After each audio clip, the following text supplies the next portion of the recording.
on va attendre 1 ou 2 minutes le temps que tout le monde se connecte. Alors le thème de notre webinaire aujourd'hui, c'est la marque employeur.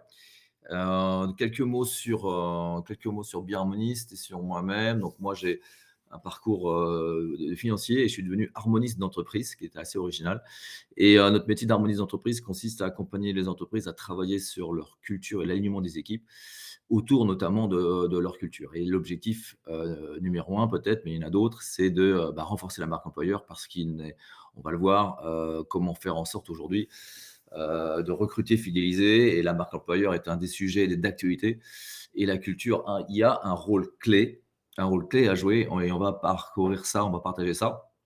Donc je parlerai assez peu de nous-mêmes, mais si vous avez des questions, après je suis à votre disposition pour vous expliquer comment on procède pour donner à l'entreprise une âme particulière, pour renforcer ses fondamentaux et afin que l'ensemble des collaborateurs convergent. Donc on travaille sur raison d'être, vision, mission, valeur et on travaille sur du coaching de dirigeants. On aide les entreprises à scaler dans une approche globale, ce qui est très, très original. Quelques mots, voilà, vous pouvez juste, si vous le souhaitez, vous avez un chat en bas à droite. Donc n'hésitez pas à taper un petit message. Là, je vous mets, bonjour. N'hésitez pas à mettre des messages. N'hésitez pas à me dire aussi pourquoi, ce que vous attendez de ce webinaire. On va en parler tout de suite. Donc si vous avez un contexte, bonjour, Béloin. Alors je ne vois pas forcément les prénoms. Bonjour Dan.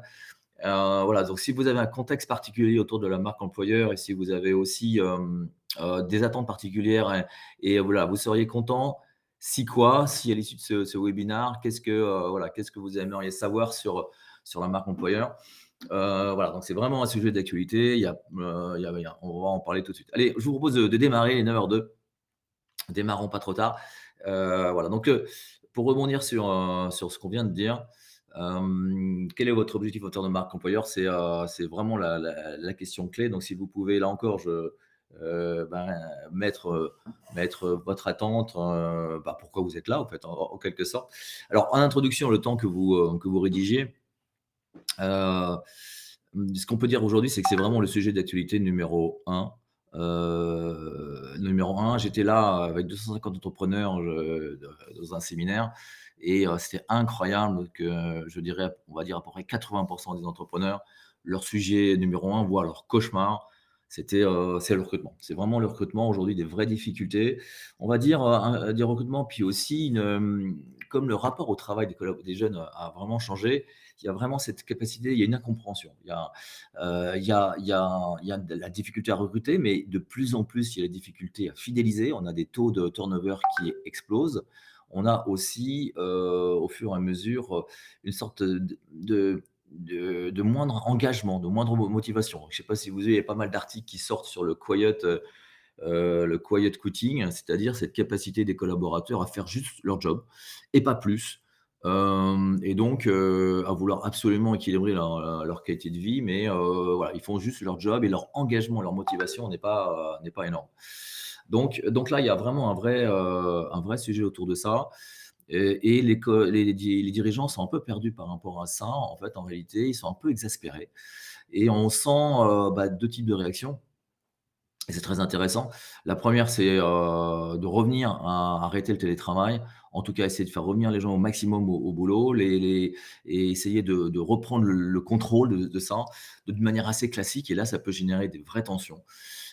Et puis il y a une autre façon de faire qui est, celle que nous recommandons, qui est une façon de faire où vous allez travailler à fond sur votre, marque employeur, sur votre culture et essayer de créer une dynamique, une énergie, une cohésion d'équipe qui va faire que les collaborateurs vont être engagés, fidèles et que vous allez attirer des talents.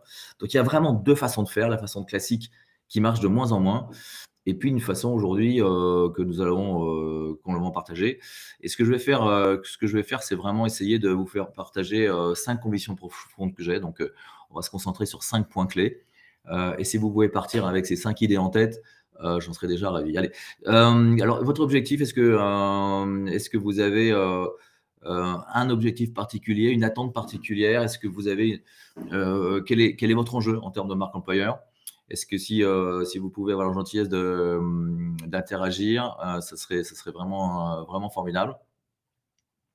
Avoir de nouvelles idées en la matière, dit, Christophe.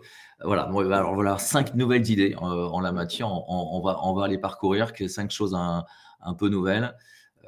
C'est vraiment l'objectif d'aujourd'hui. J'essaie que et puis là, vous me direz, Christophe, vous me direz à l'issue de ce webinaire si au moins l'une de ces idées vous a interpellé. Ça serait déjà super. Redéfinition, l'intelligence collective, dit monsieur ou madame Groslo. Oui, en fait, c'est vrai que, nous, l'intelligence collective est l'un des sujets clés. C'est-à-dire comment faire en sorte que si vous voulez que en fait, la façon de faire marquer, à ce que ça marche, que ça crante, à générer cette fidélisation et cette capacité à recruter, il y a l'implication de vos équipes est vraiment, vraiment, vraiment clé. L'un de nos savoir-faire. Faudrait plus en parler avec vous, monsieur ou madame Groslo, mais c'est vraiment l'un des points centrales de la réussite, en fait, vraiment. Karine nous dit faire comprendre aux dirigeants de TPE l'intérêt et le bénéfice de la marque employeur pour recruter et fidéliser. Oui, Karine a tout à fait raison. Il y a vraiment dans ces deux types de dirigeants, ceux qui reviennent à des choses classiques, et ceux qui se disent non, il faut vraiment investir sur ma marque employeur. Et on va en parler, ça va être l'un des 5 points clés sur le rôle du DRH. Le rôle du DRH, on n'a pas toujours des DRH dans les entreprises, ça dépend de la taille. Alors, lorsque Karine nous parle de TPE, voilà, il n'y a pas de DRH. Voilà, donc c'est un vrai sujet. Karine nous dit l'implication du dirigeant et du collectif est essentielle. Voilà, dans l'implication et l'exemplarité du dirigeant, hein, on va voir l'implication du dirigeant sur la marque employeur, mais aussi on va voir une certaine cohérence et une certaine authenticité. Ça va être l'un des sujets dont on va parler vraiment. Anitra nous dit marque employeur de confiance et devenir la meilleure marque employeur de référence où il fait bon d'y travailler. Voilà, donc là on est quelque chose déjà, on est dans la deuxième catégorie d'entrepreneurs ou de DRH qui se dit bon, il est important d'avoir une marque employeur, il est important qu'il fasse bon de travailler, mais dans une dynamique d'exigence aussi. C'est ça qui est vraiment très intéressant. Et si, on va le voir, il y a deux types d'entreprises véritablement, et lorsque vous arrivez à être l'une de ces sociétés qui a cette réputation où il fait bon travailler, c'est pas il fait bon vivre, mais il fait bon travailler, ou ce qui veut dire, ça va me faire grandir, je vais avoir des collègues super, je vais avoir des managers qui m'écoutent, je vais avoir le droit à la parole, je vais pouvoir m'y impliquer, je vais pouvoir m'engager. C'est ce qu'attendent les collaborateurs. Vous avez vraiment deux types de collaborateurs. Il n'y a pas que les jeunes.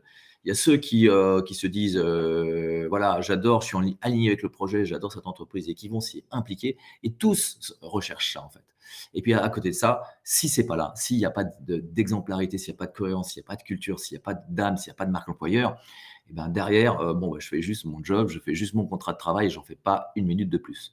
Et c'est là que voilà, donc il y a vraiment, faut pas dire que les jeunes n'ont plus envie de travailler, c'est pas vrai. Ils rêvent d'avoir le job de rêve, en fait, véritablement, et on va en parler. L'implication du dirigeant, alors voilà, est-ce que j'ai traité apprendre à traiter les collaborateurs aussi bien que les clients. Alors, ce que dit Eddy, c'est absolument clé, on va en parler aussi. En fait, il y a un parallélisme des formes, et on a énormément investi, notamment les TPE, les PME et toutes les sociétés, ont énormément investi sur le commercial. Ça va du marketing jusqu'à l'expérience client de manière extrêmement pointue. Et ben, il faut faire la même chose sur le plan RH, et il faut avoir une cohérence aussi. Donc on va traiter, c'est l'un des 5 sujets clés que l'on va traiter. Donc Eddy, je suis tout à fait en phase avec vous. Voilà, et comment, dit Christophe, comment concilier le nouveau rapport au travail avec la culture des anciens? C'est absolument clé ce que dit Christophe. Vous êtes assez géniaux ce matin, je dois le dire, vous êtes très en forme. Pourquoi? Parce que souvent, nous, on voit dans les entreprises, notamment celles qui grossissent vite, vous avez un clash entre les anciens collaborateurs et les nouveaux.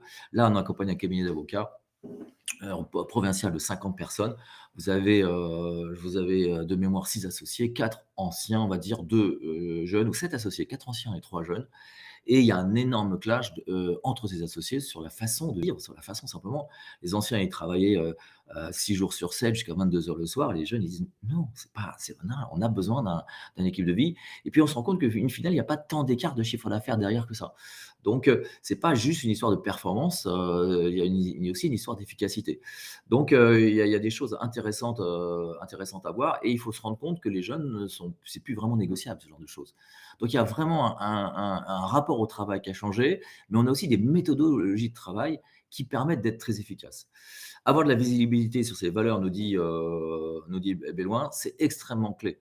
C'est-à-dire que les valeurs vont être l'un des sujets clés, pas le seul, hein. Il ne faut pas limiter la culture aux valeurs, on va le voir, et il ne faut pas limiter la marque employeur aux valeurs. Mais les valeurs peuvent être un des leviers centraux, qui vont vous permettre de créer la confiance, qui vont vous permettre de vérifier la cohérence, qui vont faire que les gens vont, si vous voulez, il va y avoir une âme, il va y avoir, voilà, plus les valeurs seront fortes, plus vous allez créer une âme à l'entreprise. Et Karine nous dit: «Travailler sur l'organisation du travail est un enjeu clé, qu'en pensez-vous?»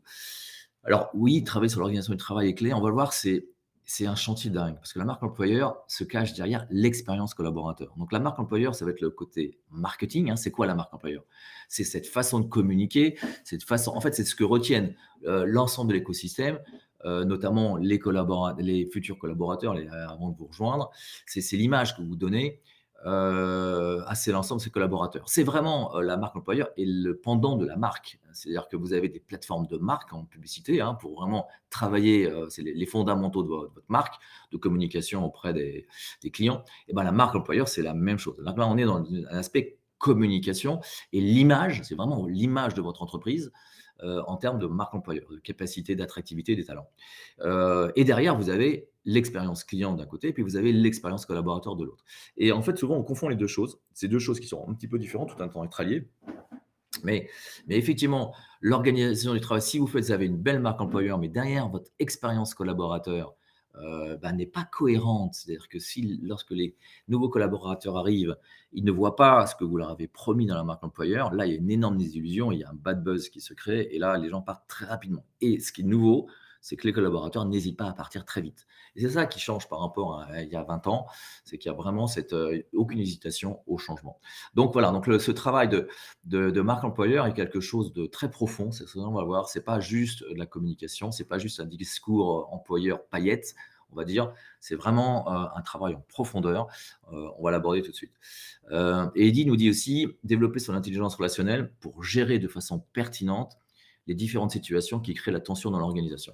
Ouais, on va avoir effectivement, on va avoir beaucoup de finesse, notamment sur cette intelligence relationnelle, cette intelligence, voilà, pour créer, il y a un nouveau type de relation qui se crée dans les entreprises. C'est-à-dire derrière ce nouveau changement de rapport au travail, c'est l'interaction, entre collègues avec son dirigeant et avec son entreprise qui change. On demande aux entreprises d'être plus responsables, d'être engagées dans la société. On demande aux managers d'être plus des managers coach et on veut être bien avec ses collègues. C'est le lien humain, le lien émotionnel, le lien relationnel, il devient de plus en plus important parce que, suite à la Covid, tous les collaborateurs sont beaucoup plus sensibles à ces notions-là. Voilà, donc, et comment on crée les tensions dans l'organisation, ça fait partie aussi de la culture, comment on s'organise, comment on gère les tensions, comment on gère les problèmes, et comment on fait, qu'est-ce qui fait, quel est ce lien qui fait qu'on est bien ensemble, et aussi quels sont ces fondamentaux qui permettent d'être autonome, de savoir ce qu'on a à faire. Tout ça, c'est ce qu'on appelle la culture d'entreprise. La culture, c'est quoi? C'est l'ensemble des fondamentaux qui permettent aux collaborateurs d'être autonomes. Donc, c'est vraiment ces fondamentaux à la fois, raison d'être, vision, mission, valeur, mais c'est aussi les fondamentaux, quel est notre métier? Quel est, qui est-ce qu'on vise? Quelle est notre différenciation? C'est tout ça. Mais au-delà de ça, c'est aussi une singularité, c'est aussi une âme, c'est aussi un ADN. La culture, c'est vraiment l'ADN de votre entreprise, c'est son âme, c'est vraiment qui elle est, qu'est-ce qu'elle fait, pourquoi elle est là, et c'est sa personnalité. Voilà, et c'est ça qui est le centre de gravité, le centre nerveux véritablement, c'est vraiment le centre de gravité. Et plus votre centre de gravité sera énergisé, plus vous aurez une marque employeur costaud, mais aussi une marque costaud. C'est là qu'on va le voir, c'est que le travail sur la culture, il est bénéfique non seulement à la marque employeur, mais à l'ensemble de l'entreprise. Et il est impératif, comme le disait l'un d'entre vous, d'avoir une symétrie des intentions, c'est-à-dire que ça soit la même chose pour les consommateurs, pour les clients, qu'ils soient B2B ou B2C, et pour les collaborateurs. Voilà, écoutez, merci beaucoup pour, l'ensemble de vos relations, de vos réactions. C'est vraiment, vraiment super, et on est vraiment en phase. Alors, je reviens sur ces 5 notions, 5 idées clés simples, que je voulais partager avec vous. On en a déjà parlé, j'en ai déjà un peu parlé, c'est le dream job. Le dream job, non, c'est-à-dire que non, tous les collaborateurs, tous les jeunes ne veulent pas ne pas travailler. Ils recherchent tous le dream job. Le dream job, c'est celui qui a du sens. C'est-à-dire qu'on a vraiment un impact, on a un job qui a du sens. À la fois, la société a du sens, mais mon job a du sens au sein de la société. C'est vraiment les 2 choses. Et c'est un job dans lequel je suis bien, dans lequel on m'écoute, dans lequel j'ai une capacité d'initiative, d'autonomie, j'ai une capacité à proposer des choses. C'est aussi quelque chose dans laquelle je progresse, je deviens bankable, enfin, j'améliore mes connaissances, mon savoir-faire, voilà, où je suis challengé, j'aime les challenges. Voilà. Donc il y a tous ces jobs-là dans lesquels vous avez une dynamique, vous prenez Alan dans l'assurance, que vous prenez beaucoup de startups, que vous prenez United Credit, qui est notre client, que vous prenez Mano Mano, etc. Toutes ces boîtes-là, Doctolib, vous avez une dynamique, alors plus ou moins, mais vous avez une dynamique de dingue et l'ensemble des jeunes se disent: «Ah, tu as de la chance, tu bosses dans cette boîte, ça va, j'adorerais bosser». Et on voit même à travers des jeunes une pression entre eux. Dans les dîners, j'ai la chance d'avoir des filles qui ont à peu près 30 ans et entre 25 et 30 ans et elles me racontaient qu'elles ont une pression au sein des lorsque l'un d'entre eux a fait un job qui est très, très monétaire ou très, très financier, on va dire et les autres lui disent: «Mais toi, ton job, il a pas de sens, quoi». Il se fait casser véritablement. On ne se rend pas compte de cette pression sociale entre les jeunes. Et celui qui a le dream job, il va dire: «Mais c'est génial, je suis dans une boîte, je m'éclate» et là, ça va avoir un phénomène d'attraction, de viralité et qui fait que, lorsque vous êtes une entreprise qui voilà, qui a l'image d'offrir des dream jobs, bah, lorsque vous émettez une offre d'emploi, c'est pas 3 CV que vous recevez, c'est 500 CV. C'est cet ordre de grandeur-là qu'on a, hein et notamment, on accompagne pas mal d'entreprises à devenir entreprises à travailler sur leur marque employeur, donc leur culture et on les encourage quelquefois, lorsqu'elles le souhaitent, à devenir entreprise à mission, par exemple, ou Bicorp ou etc. Et quand vous avez des entreprises comme ça qui, je ne sais pas, comme Phoenix, comme Castalli, qui ont vraiment, Castalli, vous savez, c'est éviter les bouteilles d'eau, et donc c'est des machines à eau, et cetera. Phoenix, c'est du retraitement de déchets alimentaires, enfin de produits usagés à périmer, dans les grandes surfaces, et cetera, pour les retraiter, et cetera. C'est des entreprises qui ont levé beaucoup d'argent ou Back Market qui fait des téléphones et autres matériels recyclés. Voilà, donc toutes ces sociétés, toutes ces entreprises qui ont vraiment un impact lourd, qui ont créé une culture de dingue, elles vont attirer énormément de talents et elles croulent sous les CV et elles ont de la rotation du personnel, mais beaucoup, beaucoup moins que dans les boîtes classiques. Donc il y a un énorme écart qui se crée entre les entreprises 1 et les entreprises 2. Les entreprises 1, voyant le nombre de CV arrivés diminuer, voyant le taux d'absentéisme augmenter, voyant le turnover augmenter, et puis vous avez les entreprises 2 qui ont un nombre de CV de dingue, etc. Et vous ne vous rendez pas compte, forcément, dans votre secteur d'activité, que l'ensemble de vos confrères commencent à en prendre conscience et commencent à bosser sur leur marque employeur. Donc le mouvement, il ne commence pas aujourd'hui, ça fait 2 ans qu'il a commencé vraiment. Il était déjà, il y avait déjà des entreprises qui étaient très en avance. Mais vraiment, il y a eu une prise de conscience et des actions massives sur la marque employeur depuis 2 ans. Et donc, votre niveau je dirais, la concurrence augmentant, bah, votre niveau de compétitivité marque employeur, bah, il a tendance à s'éroder si vous ne faites rien. Si vous ne faites rien, il ne va pas rester stable, il va baisser. Donc, il y a cette recherche croissante, d'où cet effet ciseau du dream job. Et de l'autre côté, vous avez un environnement concurrentiel qui est de plus en plus conscient et qui travaille sur ces sujets. Donc voilà, donc si vous vouliez un peu convaincre, et c'était l'une des questions de l'un d'entre vous, de convaincre les dirigeants de s'y mettre, c'est de leur dire: attendez, les concurrents, ils s'y mettent, eux. Donc, et à un moment donné, si on n'arrive plus à recruter les talents et si on n'arrive surtout pas à recruter les bons talents, bah, c'est quoi l'avenir de l'entreprise, quoi? Vraiment. Donc, voilà, donc, il y a vraiment, cette notion de dire: «Non, les jeunes, c'est pas, ils ont pas un problème par rapport au travail, ils ont un problème, ils ont un souci de qualité de vie, mais ils sont prêts à s'engager à fond dans les boîtes, à condition d'avoir une entreprise qui est harmonieuse, on va dire, pour reprendre, un terme qui nous est très cher, un terme qui nous est très cher. Voilà, donc, 1re idée, le dream job existe. Rendez-vous compte de la pression sociale entre les jeunes et de la concurrence parce que voilà, le truc, la course est lancée à ce niveau-là. Alors 2e idée que je voulais partager avec vous, c'est que comme l'un d'entre vous l'a dit, bah, en fait, processus client ou processus, RH, c'est la même chose, hein. Enfin, alors j'espère que ça va peut-être vous étonner. Bah, en processus client, vous avez du marketing, hein. Le marketing, bah, vous avez un marketing RH. C'est l'objectif de créer une marque employeur, hein. C'est vraiment, ce centre-là.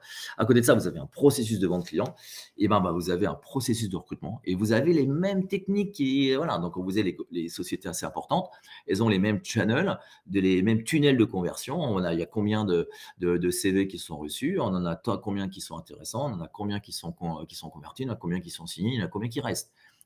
Voilà, donc vous avez les mêmes et vous avez à chaque fois l'analyse très détaillée de ce qu'il y a à l'intérieur. Et vous avez l'expérience client, donc là, ça va très, très loin en termes d'expérience client. C'est-à-dire, on va analyser l'ensemble des points de contact. Je ne sais pas si vous avez déjà fait ce travail, où vous regardez tous les points de contact du client et vous regardez où sont les irritants, où sont les éléments de confiance et comment vous pouvez avoir un parcours client qui est homogène de bout en bout. Et c'est pareil avec les collaborateurs. L'expérience collaborateur, ça veut dire comment je communique avec le collaborateur. Donc là encore, la marque employeur. Mais après, comment se passe le processus de recrutement? D'accord? Donc, il y a des entreprises qui vont très, très loin dans le processus de recrutement. Avant le recrutement, 15 jours avant, vous recevez un petit mail, bah, voilà, vous allez être reçu, bah, regardez telle vidéo, tiens, bah, d'ailleurs, on a un tel salon, bon, si vous voulez, venir nous y voir, vous serez bienvenus. Puis tiens, voilà une petite plaquette hyper intéressante, voilà, comme ça, vous nous connaîtrez un petit peu mieux, et cetera. Et 2 jours avant, vous avez un truc, et cetera. Et l'expérience du recrutement, l'expérience des premiers meetings est absolument clé. Par exemple, la transparence lors d'un premier meeting de recrutement, voilà notre process de recrutement, voilà comment ça va se passer. On va vous répondre sous 3 jours et non pas sous 15 jours. On va, etc. Vous allez voir à telle autre personne. Pour nous, les critères importants, c'est ça. Et puis, une partie présentation de la société. Je ne suis pas là juste pour vous écouter, vous, monsieur le candidat. Voilà, je représente la société dans sa beauté, dans sa culture. L'ensemble des fondamentaux. Donc, au niveau de l'expérience du premier recrutement, puis après, vous avez l'onboarding, qui est la troisième étape, où là, la personne est embauchée. Bah, l'onboarding, et l'onboarding commence avant le premier jour dans l'entreprise, tout est préparé, et la personne reçoit des messages avant, etc. Et vous avez un onboarding qui peut être extrêmement travaillé. Les entreprises américaines travaillent beaucoup sur l'onboarding. C'est la culturation de base. C'est ce qui va faire que votre intégration va être vite fait, bien fait. Donc, vous serez beaucoup plus efficace. Là derrière, il y a une idée. C'est pas juste de la culturation, c'est aussi une idée de performance. Et puis, vous avez tout l'aspect vie dans l'entreprise, la performance, la formation, vos missions, etc. Et puis, jusqu'à l'offboarding, qui est le départ. Et vous avez peu d'entreprises qui travaillent sur le départ des collaborateurs. Mais prenez une entreprise comme Château Fort, ils travaillent énormément, ils fêtent les départs des gens, ils leur disent, bah, voilà, bon, voilà. Et puis, il y a une telle, et ils vont voir comme des entreprises comme McKinsey, ils vont aider les personnes qui veulent partir à trouver leur nouveau job. Et demain, ce qui est incroyable, c'est que c'est ces gens-là qui vous apportent des clients, ou alors c'est ces gens-là qui reviennent dans l'entreprise en disant, bah, finalement, j'étais voir à côté, et l'herbe n'est pas beaucoup plus verte, pas du tout. Et donc, on est vachement bien finalement chez Château Fort. Et ça marche super bien. Et imaginez l'effet de buzz que ça crée à l'intérieur, au sein des équipes. Donc voilà, et travailler sur l'ensemble des points collaborateurs, bah, c'est la même chose que travailler sur l'ensemble des points clients. Et puis la troisième colonne qui est hyper importante, qui est cette colonne apport de la culture. C'est-à-dire que si vous faites tout ça, mais vous faites une panoplie de choses avec des bons process, mais qu'il n'y a pas d'âme, il manquera quelque chose. Et votre truc ne sera pas costaud, ne sera pas dans la durée. Donc l'apport de la culture, c'est de donner de la puissance à la marque employeur. C'est parce que vous avez une belle raison d'être, une belle vision, si vous avez des valeurs qui sont, comme on a parlé tout à l'heure, qui sont fortes, et non pas juste respect, innovation, satisfaction client. Comme 80% des entreprises ont, vous prenez toutes les boîtes du CAC 40, elles ont les mêmes valeurs. Vous n'allez pas me dire que toutes les boîtes du CAC 40 ont le même ADN. Ce n'est pas vrai. Donc les valeurs sont souvent très mal exprimées, elles manquent de singularité, elles manquent de force. Donc la puissance de la marque, de la culture, c'est pas juste mettre des mots sur la culture, ce qui est déjà génial, c'est d'y mettre aussi de l'émotion, d'y mettre de la force, d'y mettre de la puissance. Donc c'est ce que nous, les harmonistes, on vous aide à oser dans cet aspect-là. N'hésitez pas à m'appeler si vous voulez échanger. Tiens, j'ai telle valeur. Qu'est-ce que tu en penses, Patrick? Je suis vraiment à votre disposition. Donc là, vous avez un petit bouton en haut, un petit bouton rouge. Là, cliquez ici. Ben là, vous prenez rendez-vous et vous m'envoyez un petit mail. Ce qui vaut mieux peut-être que prendre rendez-vous. Voilà. Et parce que souvent, on n'ose pas. Là, j'étais avec un entrepreneur hier. Le gars a une très belle boîte de 100 personnes. Il me dit, ouais, j'ai votre vision, raison d'être, j'ai travaillé. Je lui dis, ah ouais, ok, c'est bien, c'est bien. Et tes valeurs, c'est quoi? Eh ben, j'en ai 5, et puis il me les cite, il me cite les 4 premières, et la cinquième, il me dit: «Ah, je sais plus, c'est quoi ma cinquième déjà?» Je lui dis: «Mais regarde, tu t'en rappelles pas toutes, et puis est-ce que 5 valeurs, c'est pas trop? Aucun de tes collaborateurs ne va retenir 5 valeurs». Voilà. Et puis après, quand il me cite ses valeurs, c'est pas des valeurs. Donc et là, il a pris bon, il dit: «On va faire un truc ensemble». Il a tout de suite compris. Donc c'est souvent, c'est des sujets qui sont mal travaillés, il manque de la technicité. Donc nous, on est vraiment les experts de ça depuis 8 ans. Donc n'hésitez pas, voilà. Donc si vous avez, est-ce que quelqu'un d'ailleurs, est-ce que je vous pose la question, vous avez combien de valeurs?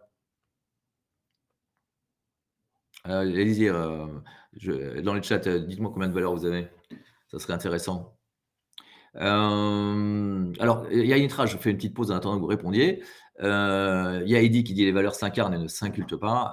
Voilà, c'est un truc, alors elles s'incultent quand même, hein, les valeurs, il faut quand même les travailler, on peut former, sur les valeurs, mais il faut les entretenir.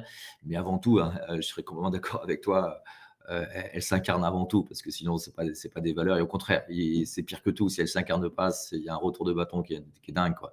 Anitra nous dit: «Comment alors développer cette puissance de la marque employeur?» Et ben voilà, alors là, on est en plein, Anitra, dans le sujet que la puissance de la marque employeur, vous l'avez par la culture. Vous allez travailler sur votre marque employeur par de la communication, par du buzz, en ayant, voilà, par tout ce qu'on a dit, par du marketing RH classique. Mais si vous n'avez pas de culture, si vous n'avez pas une belle culture, vous n'aurez jamais de belle marque employeur puissante. Donc la puissance et donc l'attractivité des talents, vous l'avez parce que vous avez une raison d'être, vraiment émotionnelle. Vous avez une vision qui est claire. Les gens se disent: «Waouh!» Vous avez des valeurs qui sont originales, qui sont singulières, qui sont vraiment vous. Vous avez une personnalité qui transparaît, une singularité qui transparaît dans toute votre communication RH et d'ailleurs les gens se disent: «Waouh, quoi, c'est cette boîte, soit ça me plaît et je voudrais vraiment la rejoindre» et là, vous faites une différenciation, vous avez un taux de conversion des collaborateurs qui est dingue. Soit, bah, ça me plaît pas et je passe mon chemin et tant mieux. Tu es pas fait pour vivre dans notre boîte et donc ça fait une sorte d'épuration, enfin je sais pas si j'ai pas le mot d'épuration, je vais revenir en arrière. Ça fait une sorte de sélection naturelle, voilà, je préfère quand même, nettement ce mot-là, voilà. Donc Karine 3, indépendance, honnêteté, réactivité. Voilà, donc réactivité, c'est intéressant, voilà, c'est une valeur intéressante. Honnêteté, c'est une valeur qui est voilà, c'est une valeur qui est un petit peu, standard. Enfin, je veux dire, c'est honnêteté, on est honnête, c'est des valeurs très délicates, c'est des valeurs dans lesquelles qui sont pas évidentes, donc ça peut être très fort. Mais là, c'est déjà des belles valeurs, Karim. Christophe 4, à 4, vous avez déjà perdu 50 d'efficacité. Eddy, l'humanité, une valeur, ça peut être très bien, une valeur. Ça peut être une seule valeur, ça peut être très, très bien. Voilà, donc vous avez un gros travail de savoir-faire sur cette force, cette singularité. Si je vous demande quelle est votre raison d'être, voilà, si vous pouvez, répondre, voilà, on va voir dans vos phrases, voilà, ce côté, puissance émotionnelle que ça peut générer, clarté aussi. Donc la culture est une matière qui est pas facile à travailler. C'est des matières qui nécessitent beaucoup de finesse, où il y a pas mal de choses trappes, qui sont dans lesquelles souvent les équipes dirigeantes n'osent pas travailler, ne sont pas à l'aise. Personne n'a été formé à travailler sur ces sujets. C'est pour ça que nous, harmonistes, on souhaite réhabiliter, encourager, d'utiliser beaucoup plus la culture comme un levier de management essentiel. Donc voilà, pour revenir à la question d'Anitra, comment donner de la puissance? Alors, puissance dans la marque employeur, parce que vous avez une belle culture. Dans la qualité, dans le processus de recrutement, eh ben, c'est ça qui va générer ce phénomène de compatibilité culturelle. C'est parce que vous allez avoir une culture forte que vous allez pouvoir vérifier la compatibilité culturelle et donc derrière, l'engagement, l'implication et la capacité à être fidèle. Donc ça, c'est un point extrêmement important. Et la culture va vous donner aussi une cohésion, c'est-à-dire que si vous avez une culture forte et que vous l'exprimez dans votre marque employeur, bah, derrière les personnes, les collaborateurs, une fois embauchés, vont trouver la même chose dans l'entreprise à partir du moment où vous avez de l'exemplarité, etc. Et que vous vivez votre culture de manière réelle. Et là, donc ça sera cohérent. Vous délivrerez ce que vous avez promis et ça créera au-delà de ça une fierté d'appartenance. Voilà l'entreprise dans laquelle je bosse, j'en suis fier. Voilà comment on se comporte, on fait plein de choses. Là, par exemple, pas plus tard qu'il y a 2 jours, dans cette réunion d'entrepreneurs, il y avait 250 entrepreneurs. Bon, c'était tous des kiteurs, donc c'était une réunion d'entrepreneurs kiteurs. Donc on était à Darla, hein, pour vous dire, voilà, c'était assez extraordinaire. Donc imaginez 250 entrepreneurs qui échangent, qui s'inspirent les uns les autres et qui font du kite et du wingfoil. Voilà, bon, c'est une façon de faire du business comme une autre et j'adore. Et si vous voulez avoir plus de renseignements, n'hésitez pas à m'envoyer un petit message, je vous dirai comment ça se passe. Voilà. Et il y avait un cabinet d'audit de 1500 personnes régionales, dont j'avais jamais entendu parler. Et lorsqu'on a échangé sur leur culture d'entreprise, elle était dingue. Vraiment une très très belle culture, mais complètement sous-communiquée. Et donc là, c'est des gens qui ont une très belle culture, à l'inverse, et qui ne la communiquent pas. Ils ne l'utilisent pas en termes de marque employeur, alors qu'il est très difficile aujourd'hui de recruter des comptables et des consultants. Donc, c'était antinomique. Donc, quelquefois, on a des phénomènes où on a des belles cultures, mais qui ne sont pas mises en valeur. Et c'est dommage parce que, et souvent, les entreprises ont une très belle culture. Mais si vous ne l'avez pas exprimée, si vous n'avez pas mis des mots qui sont forts, eh ben derrière, vous n'avez pas de marque employeur. Vous avez une marque employeur que la personne doit découvrir, hein, une fois le premier entretien. Mais cette marque employeur, c'est cette capacité à attirer les talents. Donc, soyez fiers de votre culture, soyez fiers de votre singularité. Et c'est ça qui va attirer les clients qui sont en phase. C'est ça le double effet hyper intéressant. Allez, j'avance, mais si vous avez des questions, n'hésitez pas, j'adore être interrompu, donc vraiment avec grand plaisir.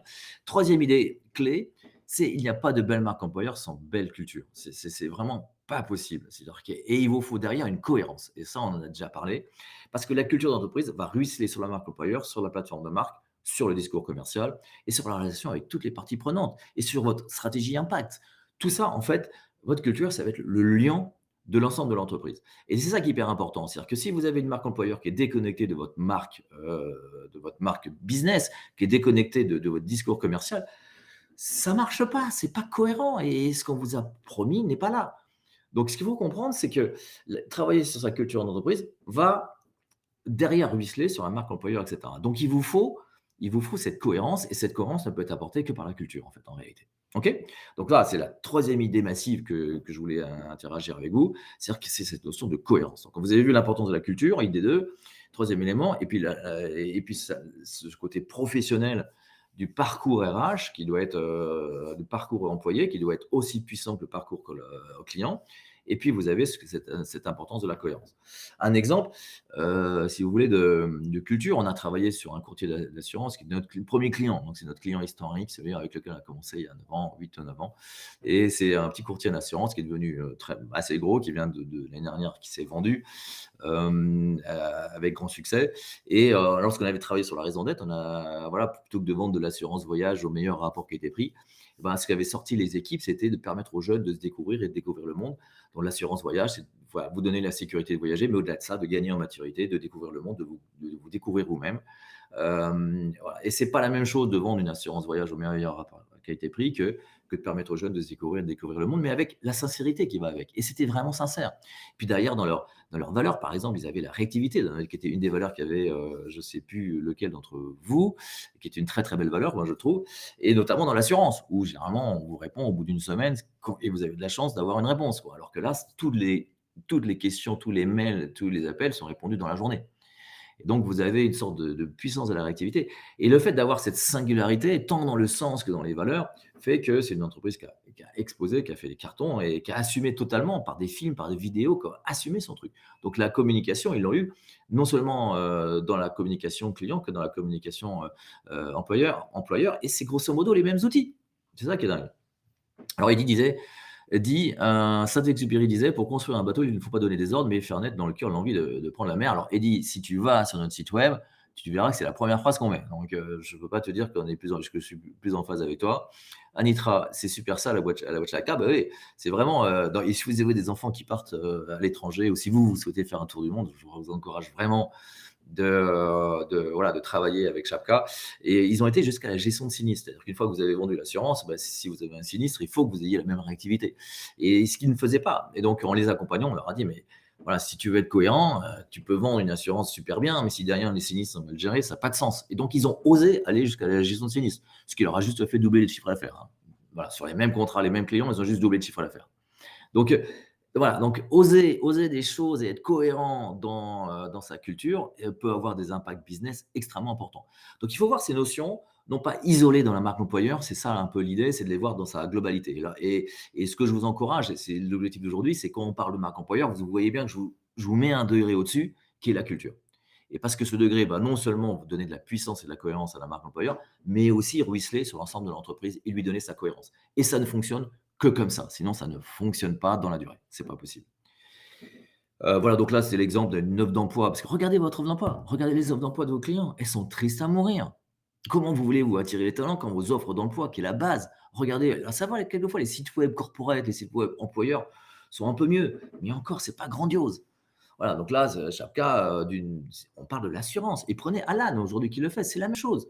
Voilà, qui sera le prochain super-héros de la chaque team? Mais voilà, on est là pour sauver les jeunes, enfin à l'autre bout du monde. Enfin voilà, on y va gaiement, on y va vraiment. Et évidemment, les jeunes adorent. Et je peux vous dire que dans l'assurance, personne ne veut travailler dans l'assurance, personne ne veut travailler dans la banque, plus personne ne veut travailler dans les restaurants, dans les hôtels. Bah, voilà, il faut à ces métiers qui sont clés, qui sont hyper beaux en fait, en réalité, ben, sois fier, vraiment lève le menton quelque part et assume la personnalité. Mais pour ça, voilà, il faut le faire. Et voilà, et on n'est plus dans les restaurants, dans les hôtels avec des brigades et les gars sont enfin, sont à la gestion militaire. Les gens n'ont plus envie de ça. Voilà, donc tous ces métiers où il faut travailler le samedi, dimanche, où il faut travailler tard le soir, deviennent extrêmement difficiles. Donc c'est des métiers col bleu, mais c'est tous les métiers de col blanc aussi, où il y a une pénurie de talent. Donc aujourd'hui, il y a une pénurie de talent, on est en plein emploi dans la quasi-totalité des, voilà, alors avec une sorte de crise là qui énergétique qui arrive, ça va un peu calmer les choses, mais c'est un mouvement structurel. C'est un mouvement structurel de manque de main-d'œuvre qualifiée et de manque de, et sur ça notamment pas mal de secteurs. Donc la quatrième idée, c'est, ah bah, une fois que vous avez travaillé sur votre culture, bah, faites un culture book. Allez jusqu'au bout, matérialisez votre culture. Non seulement mettez des mots, mais mettez des mots qui sont beaux et matérialisez sur un culture book, alors, qui est souvent digital. On dit culture book, mais c'est souvent sur Notion, enfin, voilà, ou sur votre intranet. Voilà. Donc nous, on est vraiment les experts de ça en France. Donc voilà, on en fait pas mal actuellement. Donc n'hésitez pas à un moment donné à avoir un support et qui va être, mais qui peut être aussi un support marketing. Pour les clients. Et souvent, ou alors vous avez une base de culture book globale et que vous l'utilisez après pour votre plateforme de marque, pour votre plateforme de marque employeur. Donc voilà, dans tous les cas, aller jusqu'à la formalisation à travers un outil, c'est vraiment très bien. Et puis, dernière idée, c'est le rôle du DRH. Le rôle du DRH, c'est bah, aujourd'hui, vous aviez, il y a 10 ans, il n'y avait aucun DRH, ou il y a 15 ans, aucun DRH dans les COMEX ou les CODIR du CAC 40. Aujourd'hui, ils y sont tous. Mais regardez dans les ETI, dans les TPE, dans les PME, et cetera. Alors TPE, non, mais regardez dans les PME, et cetera. Est-ce que vous avez dans votre comité de direction, un RRH ou un DRH? Et en général, non. Et j'irai même un degré plus loin. Le DRH aujourd'hui, dès que vous avez dépassé 100 personnes, c'est l'un des dirigeants clés, c'est l'un des directeurs clés. C'est-à-dire il devrait même avoir une stature de DGA. Pourquoi? Parce qu'il doit s'assurer de l'exemplarité de l'ensemble des autres directeurs. Il doit s'assurer que l'ensemble du parcours client, collaborateur, tout ça soit cohérent. Ils doivent s'assurer d'une transformation culturelle de tous les managers. Donc, d'un rôle, je suis DRH, je suis business partner, je vous aide. Non, aujourd'hui, ça devient vital. Enfin, je veux dire, le problème numéro un des dirigeants, c'est de recruter. Il y a des entreprises qui arrêtent de vendre parce qu'ils n'ont plus les talents. On parle de ça. Et donc, si votre DRH n'a pas la stature, donc la capacité, et souvent c'est un RRH qui n'a pas la capacité de devenir DRH, et si c'est pas non plus le DRH qui est classique, qui a l'habitude de faire 80% d'administratif, il n'a pas compris que maintenant c'est 80% de process de marque employeur, donc de process de communication, de process de recrutement, donc quasiment du process commercial, de l'expérience client, de collaborateur comme de l'expérience client, du care à faire vivre, il n'a rien compris. C'est-à-dire que 80% d'administratif doit devenir 20% d'administratif. Ça veut dire qu'il doit déléguer l'administratif ou utiliser des outils qui l'automatisent. Et il y en a de plus en plus. Et donc, ça devient des VP People and Culture. Donc, c'est plus des DRH tels qu'on les a compris. Et donc, si vous avez pas, si vous êtes plus de 100 personnes et que vous n'avez pas un DRH qui est au CODIR, vous n'avez pas un DRH qui est l'un des 3 directeurs clés, vous passez à côté de quelque chose. C'est vraiment, alors là, j'y vais fort, j'espère que je ne vous choque pas trop. Qui est-ce qu'il y a dans votre entreprise, une entreprise de plus de 100 personnes et est-ce que votre DRH est au CODIR, au COMEX? Est-ce que c'est intéressant d'avoir votre retour? Alors il y a, monsieur Groslo qui dit: «Welcome to Jungle est très fort comme média pour vous accompagner dans ce travail de culture d'entreprise». Oui, alors pour vous accompagner dans ce travail de marque employeur et vous aide aussi à un peu mettre en valeur votre culture d'entreprise. Donc bravo à Welcome to Jungle. Je dirais avant, faites quand même appel à un harmoniste pour vraiment caler les choses parce qu'il y a beaucoup de boîtes dans Welcome to Jungle où ça reste quand même assez triste, assez pauvre et pas vraiment, on sent vraiment que c'est un peu du disco paillettes, quoi. Donc c'est pas vraiment sincère. D'ailleurs, Welcome to Jungle ne vérifie pas votre culture. Il placarde ce que vous voulez, il vous fait 2-3 petites vidéos, et cetera. Donc c'est un acteur. Mais en amont, le travail de fond, il n'est pas fait par Welcome to Jungle. Donc à un moment donné, c'est à vous de le faire et faites-le vous-même ou faites-vous accompagner. Mais voilà, un vrai travail et surtout comme maintenant il y en a plein sur Welcome to Jungle, à vous de montrer votre vraie singularité. Pouvez-vous expliquer, nous demande Anitra, le deuxième point. Alors le DRH, oui, il doit communiquer en interne, en externe. Donc ça devient voilà, un communicant en marque employeur.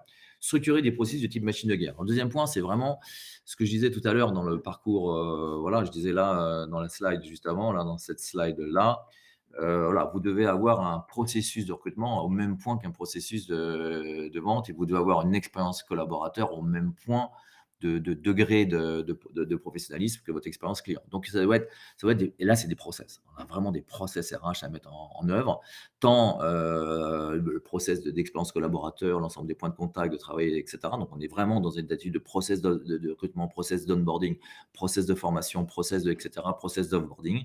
D'accord? Parce qu'à un moment donné, il faut du process pour structurer et pour pouvoir déléguer et dans le et pareil dans l'aspect recrutement. Donc et c'est nouveau. C'est-à-dire que voilà, de demander à des RH de réfléchir en termes de process de machine de guerre, parce qu'ils doivent délivrer, ils sont opérationnels aujourd'hui, véritablement.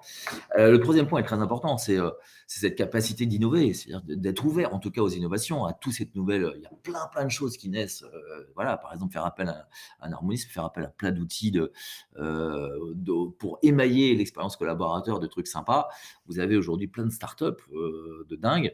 Maintenant, si vous n'êtes pas dans cette capacité à vous ouvrir aux innovations, à être dans l'air du temps, par exemple, vous pouvez permettre à vos collaborateurs, ils veulent pas revenir, ils veulent télétravailler, ben, vous pouvez leur permettre d'aller télétravailler ensemble dans des endroits et aujourd'hui, vous avez des offres là-dessus qui sont géniales. Donc, il y a plein d'idées qui sont en train de naître dans tous les sens et il faut que le DRH soit ouvert et le DRH, peut-être certains d'entre vous sont là et votre réaction m'intéresse. Moi personnellement et c'est le retour un peu marché, on les sent ils sont pas forcément, ils ont pas le temps, ils sont submergés. Ils ont un champ de tir qui, on le voit, extrêmement large et on les sent pas totalement, ouverts aux innovations ou ils ont pas le temps suffisamment consacré à être en veille sur ces aspects-là ou ils osent pas. Je sais pas. Mais on a vraiment des acteurs on a vu les DSI qui sont très ouverts aux innovations par leur métier. Donc c'est des gens qui sont, assez conservateurs, assez prudents, mais assez ouverts. On a l'impression que les DRH qui sont quand même à la croisée des chemins, sur plein de choses, on les sent pas très ouverts aux innovations. Je me trompe peut-être, ce serait vraiment votre avis m'intéresse là-dessus. Comment sur cette attitude, cette ouverture des DRH à l'innovation. Karine nous dit 50% des entreprises n'ont pas structuré leur processus de recrutement. C'est dire, voilà, donc Karine, vous êtes complètement en phase, le processus de recrutement n'est pas structuré. Et en fait, quand on travaille et nous, on arrive chez nos clients à avoir des processus hyper originaux. C'est-à-dire que, où finalement le manager intervient un peu, où les collègues recrutent leurs collègues. Si ça vous intéresse de savoir comment on fait, là encore, prenez rendez-vous avec moi et on abordera ça, plus en détail, quoi. Heu, non, j'avais pas eu de faute d'orthographe, Karine, c'était pas très grave, hein, alors encourager l'authenticité, l'exemplarité, la cohérence du codir. Là, on est en plein dans ce que je disais tout à l'heure. C'est-à-dire que si le DRH n'a pas, je dirais la finesse, mais main de fer dans un gant de velours, pour s'assurer de l'exemplarité, de la cohérence et ce qui nécessite une transformation culturelle du management, le point 5. Voilà, donc il doit avoir ce poids-là. D'où le DRH devient non seulement un membre du CODIR de manière impérative, mais non seulement un membre du CODIR, mais un membre du CODIR clé. Et donc, ça veut dire que quelquefois, il faut recruter de nouveaux DRH parce que votre responsable RH n'a pas la capacité ou les expériences. Et vous n'en trouverez pas parce qu'il y en a très, très peu. Donc, il y a non seulement un problème de fidélité, d'attraction des talents, etc. Mais il y a un problème aussi au niveau des DRH. Et donc, il y a pas mal d'entreprises font monter des gens opérationnels qui viennent du marketing, qui viennent des opérations, dans ce poste de DRH. Et c'est nouveau. Et c'est ceux-là qui sont parmi les plus performants. Parce qu'ils n'ont pas ces barrières administratives, cette mentalité, ils sont là dans une dynamique très opérationnelle du RH. Donc c'est vraiment, il y a une vraie transformation qui est en train de se passer. Il y a l'une des harmonistes qui est Brigitte, qui vient d'Aramis Auto. Aramis Auto est une entreprise qui a une énorme culture. Et donc, si vous avez, voilà, donc, elle a vraiment, je crois, 15 ans d'expérience chez Aramis ou 12 ans. Et donc, voilà. Donc, si vous avez vraiment besoin de rencontrer des experts qui vont plus loin que ce que je vous dis, vous donner encore plus d'exemples, il y a parmi les harmonistes des experts vraiment du sujet. Anitra nous dit le système hybride est une excellente solution, je pense, par rapport au fait que les gens veulent les gens revenir au bureau. Oui, mais plus 6 jours sur 7, en tout cas pour ceux qui ont déjà de l'expertise. Oui, en fait, c'est très vrai. Voilà, ce management hybride devient très important, ce système hybride. Pas pour tout le monde. Il y a des jeunes qui veulent être au bureau, c'est important pour eux, qui ont besoin de se former, qui ont besoin de cohésion, qui sont dans des appartements qui sont tout petits et rester chez eux n'a pas de sens pour eux. Voilà, mais de manière générale, aujourd'hui, vous voyez d'ailleurs quand vous avez des entreprises qui proposent du RTT, vous avez des locaux qui sont très vides, mais ça ne veut pas dire qu'il ne faut pas faire de cohésion, qu'il ne faut pas dire qu'il ne faut aussi pas se retrouver, qu'il ne faut pas dire. Et quand vous voyez vos jeunes, moi j'ai mes deux filles aînées qui travaillent quasiment toute la journée sur Zoom, notamment mon aîné qui travaille 100% en télétravail, qui travaille chez Back Market. C'est très impressionnant. Enfin, le travail en Zoom est très très performant. Enfin, et voilà, avec énormément de liens. Sur une conversation d'une réunion d'une heure pour faire un point avec un collègue pendant 15 minutes, il y a du lien, il y a comment vas-tu, etc. Qu'est-ce que ça devient, machin, tu es parti où en vacances. Il y a du temps pour le lien Donc, il y a du temps pour l'humanité qui est vraiment le café qu'on prend, la machine à café, mais en virtuel et derrière ça bosse de manière très structurée avec des outils très structurés parce que ça nécessite beaucoup plus de processus écrits et donc, derrière, c'est des boîtes, qui sont extrêmement performantes. Donc vous pouvez avoir du management et du système hybride extrêmement performant. Simplement, c'est une notion de culture, c'est une question de maturité des gens que vous recrutez.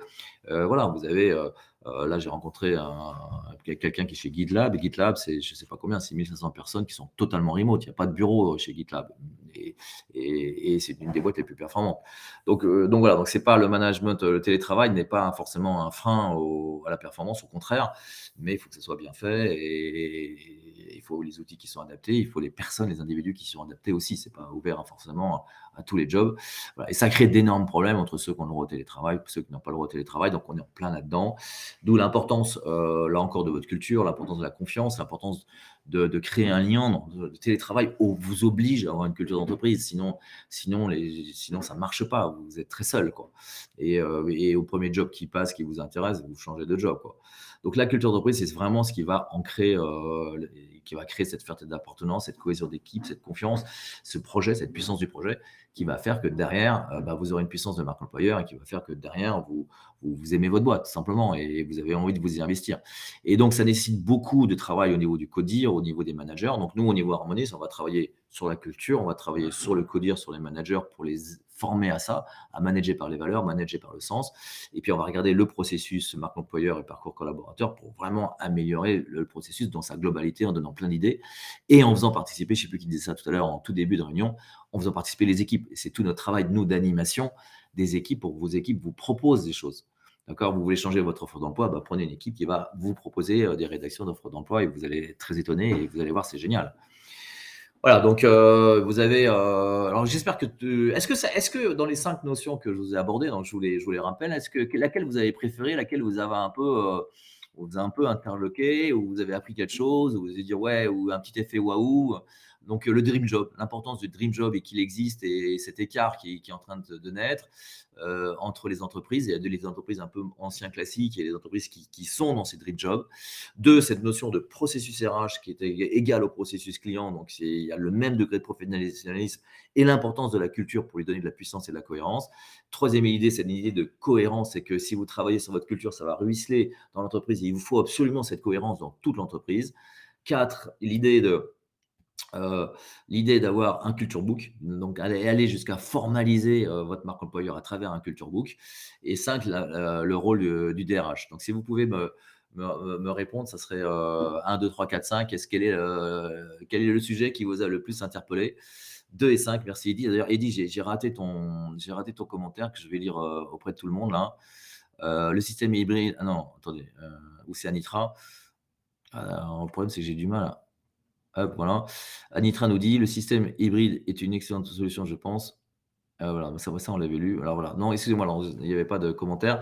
Alors 2 et 5, Culture Book, Culture Book, Culture Book. Bah, c'est intéressant. Oui, alors ce Culture Book, j'en reviens une seconde, c'est vraiment, quelque chose de nouveau. Ça existe depuis longtemps, hein. Le premier Culture Book est sorti, c'est celui de Netflix et si vous allez sur le slideware de Netflix qui est abominable à lire parce qu'il y a 125 slides, c'est pas du tout ce qu'on fait, je vous rassure, aujourd'hui, mais c'est le slideware le plus téléchargé au monde, hein. On est à 60 millions de téléchargements. Vous avez Spotify qui a un super culture book, vous avez HubSpot, voilà. Donc si vous voulez regarder, voilà, si vous en voulez, bah, envoyez-moi un petit mail, je vous enverrai quelques exemples de bons culture book. Et nous, c'est ce qu'on fait. Vraiment, on arrive à mettre en forme cette culture, y mettre des mots qui sont sympas et derrière de les formaliser sur un culture book qui va être la base de votre document marketing marque employeur, de votre document marketing RH et qui va derrière être très utilisé dans l'onboarding. Donc voilà, donc nous on en a là une dizaine en cours de rédaction. Donc c'est pour vous dire à quel point. Donc c'est complètement nouveau, personne n'en fait, hein, voilà, mais justement c'est une bonne façon de vous différencier. Voilà.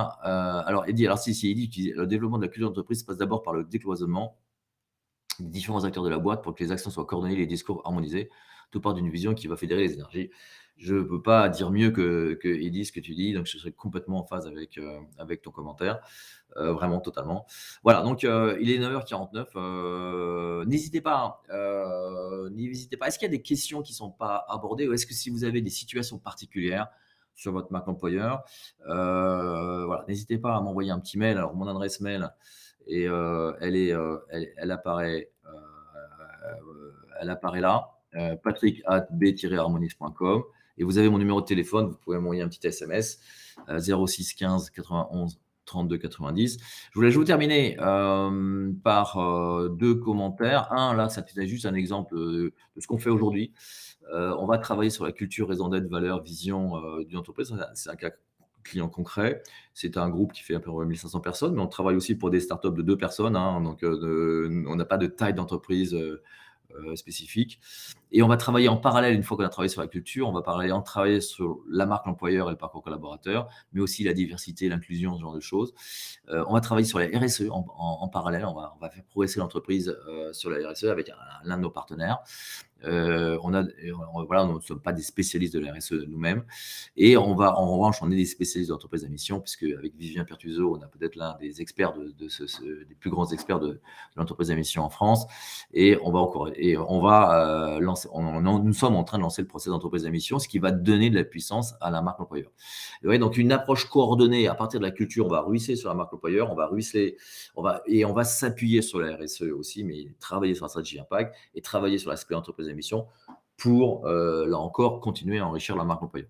Donc voilà, donc tout un travail coordonné, cohérent, voilà,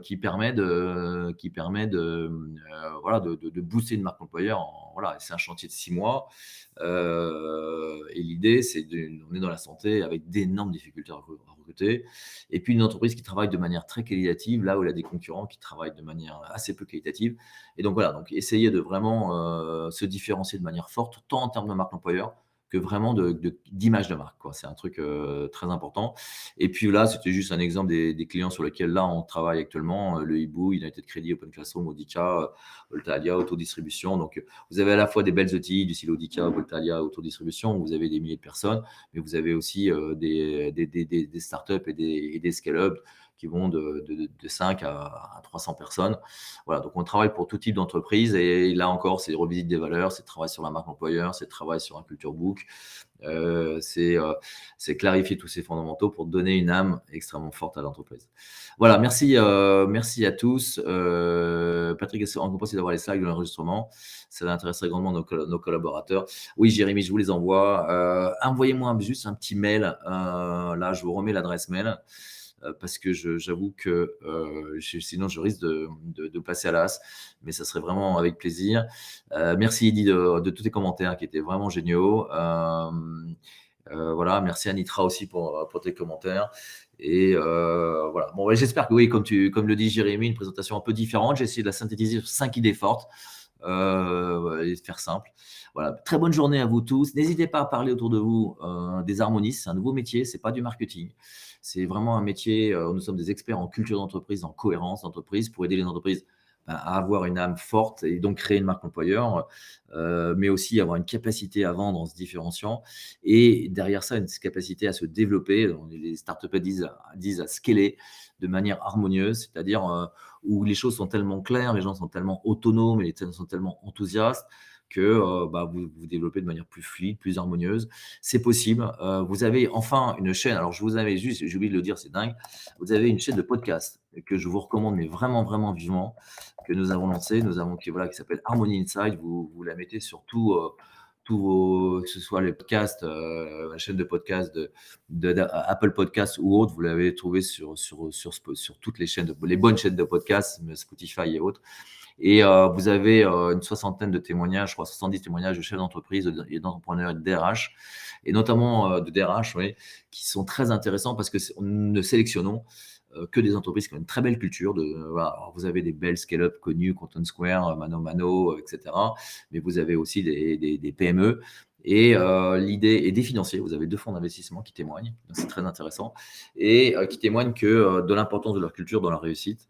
Voilà, une culture, ça suffit pas. Il faut aussi des bons produits, il faut aussi plein de choses, mais c'est l'un des leviers vraiment essentiels. Et voilà, et on essaye de réhabiliter cette notion de culture d'entreprise, de réhabiliter cette notion de cohérence d'approche à 300 degrés qu'on appelle systémique pour vraiment les experts.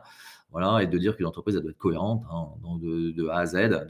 Voilà, et donc cette approche à la fois systémique et à la fois sur la culture, on en est les chantres en France, et on n'en parle pas assez. Donc si vous voyez toute entreprise qui a des problèmes de marque employeur, dites-lui de nous passer un petit coup de téléphone. Ce que je vous garantis, c'est qu'une conversation avec un harmoniste n'est jamais perdu. Vous en tirez toujours avec un effet, voilà, avec, des idées, intéressantes. Donc voilà, donc comme aujourd'hui, c'est exactement ce que vous disiez, plein d'énergie, de spontanéité, mais aussi, une façon de voir les choses d'un peu différente. Bah oui, nous voyons les choses de manière un petit peu différente au sein des harmonistes parce que nous avons cette vision 360° et sur la culture, voilà. Et c'est comme avec ce prisme, on a un regard différent qui est très puissant et que lorsque vous faites toujours un peu de la même chose, bah, ça vous permet d'avoir, un regard complètement, un angle de vue complètement différent et c'est souvent celui qui vous manque. Donc voilà, n'hésitez pas à écouter nos podcasts, vous m'en direz vous m'en direz des et alors, pour terminer, vous avez des podcasts notamment de DRH. Vous avez, je pense à celui de Germinal qui est passionnant. Heu, Même si la société a mal tourné, mais vous avez, le DRH Kevin Duchier est extraordinaire. Vous avez Shine, vous avez Luco et vous avez la DRH de Le Bon Coin. Vraiment, écoutez Le Bon Coin ou là, si vous voulez avoir une DRH, que Le Bon Coin, c'est incroyable le succès qu'ils ont eu, le développement. Donc elle est plus maintenant DRH du Bon Coin, elle est DRH du Figaro Classify. Mais voilà, vous avez, sur les 60, vous avez une dizaine de DRH et puis et là, vous aurez vraiment de la culture en action, ce qui est notre slogan, la culture d'entreprise en action, c'est notre slogan. Merci Anitra, merci monsieur, madame Grelot, voilà, merci Olivier Lehmann, que je salue, voilà, qui est un ami et un client. Merci Eddy, merci à tous de votre participation et là encore, n'hésitez pas à en parler autour de vous ou à prendre rendez-vous si vous voulez aborder un sujet un peu plus précis sur la marque employeur, sur vos valeurs ou sur quoi que ce soit. Allez, très bonne journée à vous tous.